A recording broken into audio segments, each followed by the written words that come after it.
नमस्कार, मैं हूं दिबांजलि मोइत्रा। कोविड-19 का कहर जारी है और अभी तक 2,93,000 से ज्यादा लोगों की मौत हो चुकी है और लगभग 43 लाख से ज्यादा लोग इस खतरनाक बीमारी से संक्रमित हैं। इस कोहराम के बीच कोई वैक्सीन या दवा नहीं बन सकी। वहीं अर्थव्यवस्था को संभालने के लिए पूरी दुनिया अब लॉकडाउन खोलने पर विचार कर रही है। इस बीच विश्व स्वास्थ्य संगठन के एक शीर्ष स्वास्थ्य अधिकारी ने दुनिया को चेतावनी देते हुए कहा है कि कोविड-19 हमारे आसपास लंबे समय तक रह सकता है और ये भी हो सकता है कि ये कभी ना जाए। प्रेस कॉन्फ्रेंस के दौरान डॉक्टर माइकल रियान ने कहा कि हो सकता है कि ये वायरस कभी दूर ना जाए। डॉक्टर माइकल ने आगे कहा कि मुझे लगता है कि लोगों के सामने ये बात लाना जरूरी है। हो सकता है कि ये वायरस हमारे बीच एक और स्थानीय वायरस बनकर रह जाए, ठीक वैसे ही जैसे HIV जैसे अन्य रोग जो कभी खत्म नहीं हो सके, लेकिन इनके प्रभावी उपचार उपलब्ध हैं। संयुक्त राष्ट्र ने पूर्वानुमान लगाया है कि कोविड-19 महामारी विश्व अर्थव्यवस्था को इस साल 3.2% तक घटा सकती है, जो 1930 के दशक की मंदी के बाद सबसे खराब आर्थिक गिरावट होगी।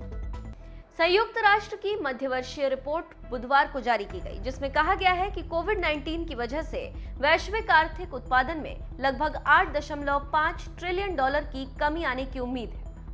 संयुक्त राष्ट्र के अनुसार ये गिरावट पिछले 2 साल की सभी आर्थिक फायदों पर भारी पड़ने वाली है।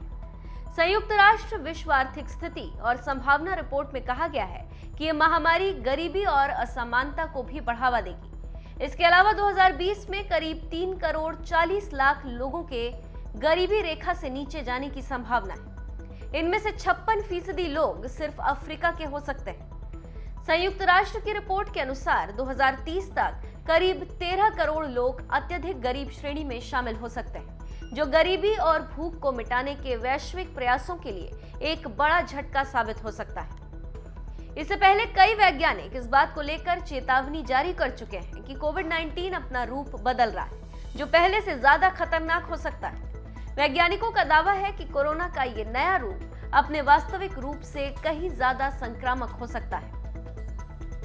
अमेरिका के लॉस एलमोस नेशनल लेबोरेटरी के वैज्ञानिकों ने एक नई स्टडी में इस बात का जिक्र किया है। तो आप अपने मन मस्तिष्क को मजबूत बनाएं और अपने इम्यून सिस्टम को और ताकतवर बनाएं और कोविड-19 के साथ जीना सीखें। सोशल डिस्टेंसिंग, मास्क, 2 गज की दूरी, इसको जीवन में ढाल लें, क्योंकि अगर दवा नहीं मिली तो आपको इसके साथ जीना होगा और अगर आपने जीना नहीं सीखा तो आगे परिणाम काफी भयावह हो सकते हैं, जिसका नजारा अब कई शक्तिशाली देशों में देखने को मिल रहा है।